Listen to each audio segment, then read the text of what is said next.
बोलिए बांके बिहारी लाल की जय। स्वागत है साथियों अपनी प्यारी महान संस्कृति यूट्यूब चैनल पर। इस चैनल पर मैं भारतीय संस्कृति के प्रचार प्रसार के लिए वीडियो अपलोड करता रहता हूं, जिससे हमें ज्ञान भी प्राप्त होता है, हमारी बुद्धि का भी विकास होता है।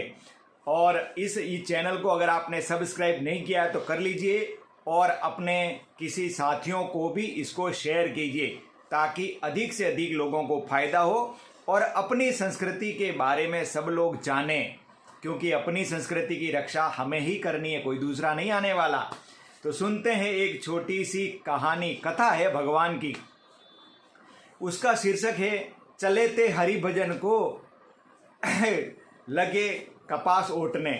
जैसे कहावत है ना कि क्या काम करने चले थे और क्या करने लग गए।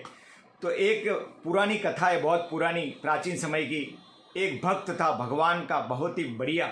उसने भजन साधना करके भगवान से साक्षात्कार किया था, भगवान से बातें करता था वो। तो एक दिन वो भगवान की बातें करते करते सूक्ष्म रूप से भगवान के धाम में पहुंच गया। भगवान ने उसको आशीर्वाद दिया, बोला प्रभु आपने हमें सब कुछ दिया, भजन ध्यान करने का अवसर प्रदान किया, सुख संपदा दी, सब बढ़िया काम। अब प्रभु आपकी भी हम सेवा कर लें, कोई सेवा बताइए। तो भगवान ने कहा कि वो क्षीर सागर में लेटे हुए थे मस्त एकदम। भगवान ने कहा नहीं नहीं कोई सेवा नहीं, सब बढ़िया। नहीं नहीं प्रभु मेरे मन में, आपको तो सेवा की जरूरत नहीं है, लेकिन मेरे मन में रह जाएगा कि मैंने भगवान की कोई सेवा नहीं की। इसलिए प्रभु कोई छोटी मोटी सेवा तो दीजिए, जिससे मैं भी ऐसा समझूं कि मैंने भी कुछ सेवा की, आपने इतना बहुत कुछ किया हमारे लिए। तो भगवान ने कहा अच्छा भाई तू जिद करता है तो सेवा कर पाएगा क्या? बोलेगा हाँ प्रभु कर पाऊंगा मैं। बोला ठीक है, मेरे लिए एक गिलास भर के पानी ले आ, मुझे प्यास लगी है, पानी पिला दे, इतनी सेवा कर ले, बहुत हो गया। अब भगवान क्षीर सागर में लेटे हुए हैं, वो क्षीर सागर में इतना पानी है तो फिर प्यास किस बात की, फिर भी वो तो सेवा थी। तो भक्त चला पानी लेने के लिए, जबकि वहाँ तो पानी पानी था समुद्र में। चाहता तो वहीं से वो गिलास भर सकता था, लेकिन जो पास में होता है ना वो हमें दिखता नहीं है, हमेशा दूर का ही दिखता है। जैसे जीवन में आपने देखा होगा कि हमारे अंदर कोई कमियां होगी या हमारे परिवार में कोई कमी होगी, वो हमें नहीं दिखती है।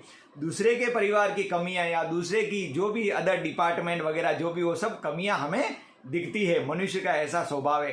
तो भक्त को भी वो पानी नहीं दिख रहा है, वो चला गिलास लेके बस्ती में गया, कोई गाँव रहा होगा, तो भाई थोड़ा भगवान के लिए एक पानी, गिलास भर के पानी दीजिए, मुझे भगवान को पिलाना है, मुझे प्यास लगी है मतलब। तो उन्होंने वो गया, एक सुंदर स्त्री बाहर निकली जब उसने आवाज़ दिया कि पानी के लिए, तो सुंदर स्त्री ने बोला हाँ हाँ आइए आइए आइए, पानी की आप हमारे यहाँ आए हैं मेहमान रूप में, आप ब्राह्मण देवता हैं तो जरा बैठिए यहाँ पे, आप भी पानी पीजिए, भगवान के लिए भी ले जाइए। तो बिठा दिया उनको, बैठ गए। बोले अब थोड़ा बैठ गए तो आप भोजन वोजन भी कीजिए, थोड़ा भोजन वोजन करके फिर पानी लेके चले जाइएगा। तो उनका भी सुंदरी स्त्री को देख के मन मोहक हो गया। उनको बोले यार कितनी आवभगत बढ़िया कर रही है और कितनी सुंदर स्त्री है। तो उनका भी मन थोड़ा विचलित हो गया। ऐसे ही संसार में हम भगवान का भजन करते हैं तो कभी कभी मन इधर उधर विचलित होता है, तो हमें मन को वापस एकाग्र करना पड़ता है। तो इस कथा से हमें यही बातें सीखने को मिल रही है। तो बैठ गए, वो भोजन वोजन किया। बोले आप ब्राह्मण देवता थोड़ा यहाँ पे आराम कर लीजिए, तब तक हमारे पिताजी भी आ जाएंगे, आप थोड़ा ये छाँव में, वृक्ष की छाँव है आंगन में, यहाँ आराम कीजिए। तो वह आराम करने लगे, मस्त नींद आ गई, क्योंकि भोजन किया था तो नींद भी आ जाएगी। फिर शाम का वक्त हो गया, बोले शाम का वक्त हो गया, अब और भोजन कीजिए, और भोजन करने लगे। अब रात हो गई, अब क्या जाएंगे आप, कल सवेरे निकल जाइएगा। तो बोले ठीक है हाँ, ब्रह्म मुहूर्त में मैं यहाँ से गिलास पानी लेके चला जाऊँगा भगवान के लिए।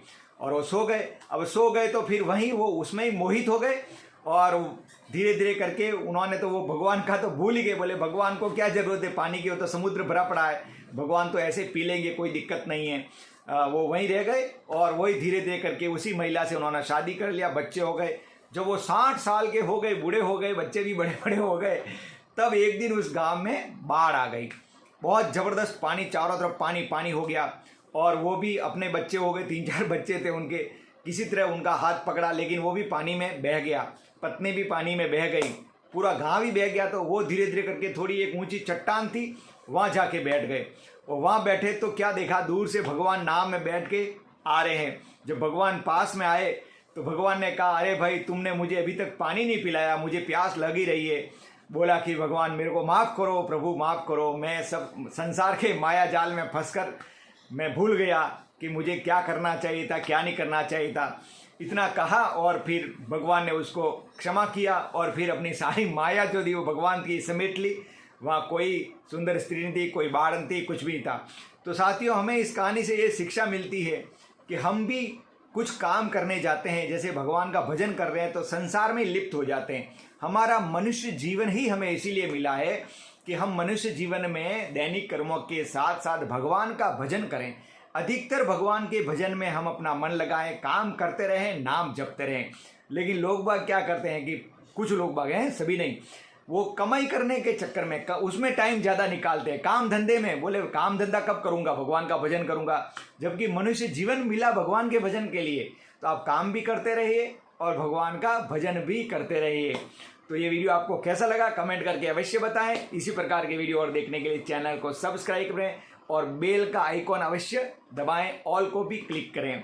धन्यवाद, मिलते हैं नेक्स्ट वीडियो को में। जय श्री कृष्णा।